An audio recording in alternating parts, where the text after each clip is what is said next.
Hi, I'm Jeremy Yoon, and this is a story of how we got to now.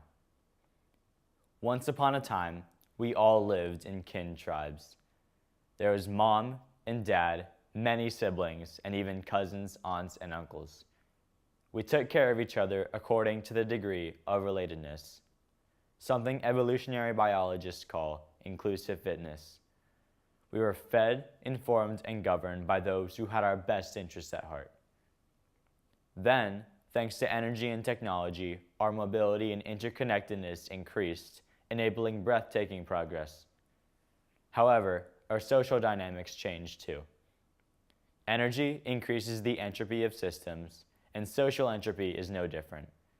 Stable, strong bonds of small kin tribes have been replaced with weaker, transactional interactions among many strangers who don't have skin in the game. The diaspora that began at humanity's cradle accelerated and began to eat itself, often through slaughter and hegemony of the vanquished. New prosperity ultimately resulted from the convergence of cultures, but so did abuses and a sense of alienation. Now, the nuclear family has replaced the kin tribe as the integral social institution reflecting inclusive fitness. Otherwise, we largely live in communities of genetic strangers. This shift from high alignment social systems to low alignment ones has fundamentally changed the social calculus. Based on inclusive fitness, strangers have an incentive to self-deal and to put their own interests ahead of ours. Yet the biologic evolution of our social brains can't keep pace with cultural evolution, and so we underestimate the counterparty risk posed by strangers. We've been trying to build social, political, and economic institutions to help us adapt ever since. However, these institutions have failed to develop a commensurate system of vested interest in others to replace inclusive fitness as the essential social contract. When those entrusted to serve us don't have skin in the game, unfortunate things can happen. A boardroom breaches its fiduciary duty, a doctor chooses the most profitable procedure, a politician betrays public trust in favor of special interests. In essence, family values didn't scale well as we globalized. Fake news, fake foods, and fake politicians are all catalyzed by the same underlying phenomenon of low alignment. Heroes we admired used to be our uncles and aunts. Now, we admire celebrities and athletes who maximize profit by encouraging us to buy their sneakers. Such transactional dynamics have transformed virtually every type of human relationship right down to the Tinder culture. Furthermore, when malalignment is combined with competition, a race to the bottom ensues. If we force one media company to use less clickbait, another company will use more to steal market share. If we force one food company to use less sugar, another company will use more to fill the void. In a way, high fructose corn syrup and the Kardashians are really the same phenomenon, the inevitable outcome of a race to the bottom when malalignment meets capitalism. As for government, what started as a system of checks and balances has turned into competing checks written to the account balances of politicians. Simply put, the time has come for a systemic reformation. First, it behooves us to reflect upon the history of institutions through the lens of misaligned incentive structures. All empires and monarchies, from Akkadian, Assyria, and Babylon to modern ones, as well as their decentralized feudal forms in between, have been undermined by the lack of commensurate incentive structures to replace inclusive fitness. Without skin in the game, leaders are incentivized to self-deal and to put their own interests ahead of the interests of the people. These institutions are particularly nefarious due to the codification of nepotism, exemplifying the perils of inclusive fitness narrowly applied at the expense of collective interests. Corruption and oppression are inevitable until public revolt, collapse, or defeat. Some monarchies still survive today, however in nominal ceremonial form. Republics formed in ancient Greece, Rome, and the modern world have tried to address some of these issues. However, republic leaders also lack skin in the game, and corruption through self-dealing is still inevitable. Religious institutions based on putting the interests of others before one's own emerged to counter the self-dealing governance institutions. Starting with Constantine the Great, some religious institutions themselves became governance institutions. Once again, however, corruption was inevitable without the leadership skin in the game in the welfare of others. Reforms ensued, and eventually the state separated from church.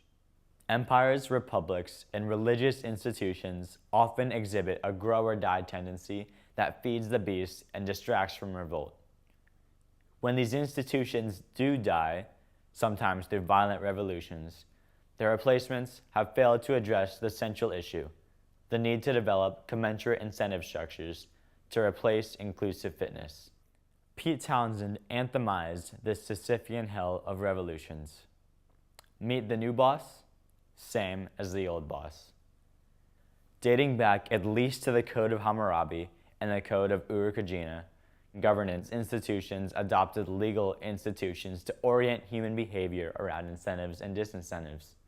While their design and implementation have been insufficient to date to deter systemic self-dealing among the empowered, they represent a potential substrate for better mitigation strategies. For example, legal innovations enabled the development of such economic institutions, such as stockholding, that align the interests of different parties the way kin instincts do. Initially, however, the owners of economic interests did not include workers as partners. The resulting misalignment between labor and capital triggered centuries of social upheavals, ideological conflicts, and wars. Against this backdrop, the effective use of stock options for employees as a way to align interests of labor and capital was a stunning innovation. It helped make Silicon Valley the entrepreneurial juggernaut that it is today.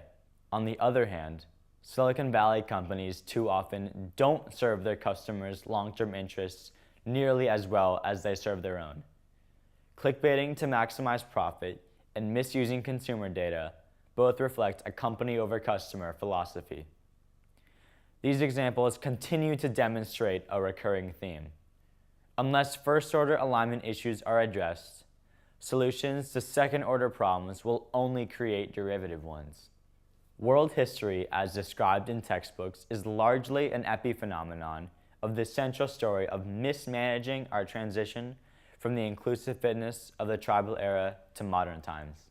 Going forward, we have the opportunity to reimagine our institutions based on inclusive stakeholding, which is defined as the vested interest in the success of other stakeholders in goal congruence.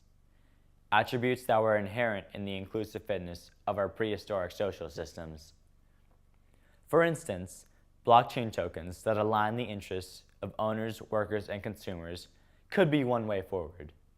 Could properly designed blockchain systems revolutionize other types of institutions involving multiple stakeholders? Can we tie the success of teachers to that of their pupils?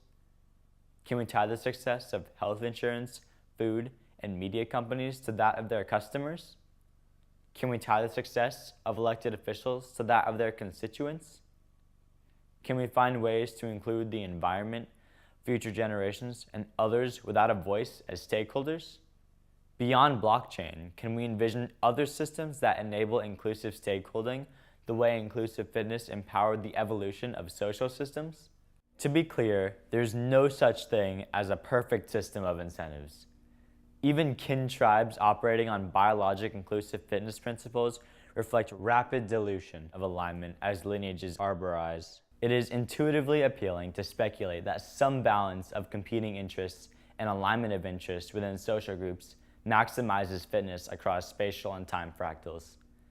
In other words, the diversity of competing interests, like alignment of interests, is a feature and not necessarily a bug of complex social systems. Speciation, diaspora of populations, and blockchain forks result from and also contribute to the emergence of complex ecosystems featuring a mix of diversity, competition, and collaboration.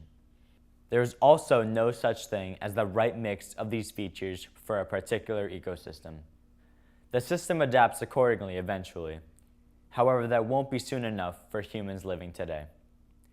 Due to evolutionary displacement, our social brains, which were wired for a high alignment world, have been rendered maladaptive in today's low alignment context.